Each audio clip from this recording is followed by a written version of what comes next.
Parang nandoon siya. Hindi niya ako iiwan o pababayaan. Siya'y nasa loob ko at ako'y nasa loob ng kaharian ng langit. Parang hindi ko kailangan ng sinuman para maging okay. Siya ay higit pa sa sapat.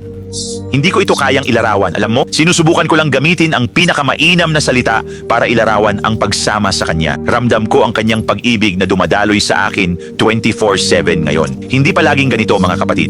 Noong unang 2 taon, wala akong naramdaman. Hindi ko naramdaman ang kanyang kaluwalhatian tulad ngayon o ang pag-apaw nito. Hindi ko naranasan iyon, pero hindi ako sumuko. Alam kong nandun siya, alam kong mahal niya ako, at kailangan kong patuloy na tumahak ng mas malalim dahil ang tanging hinahangad ko ay isa pang pagkikita, isa pang paghipo.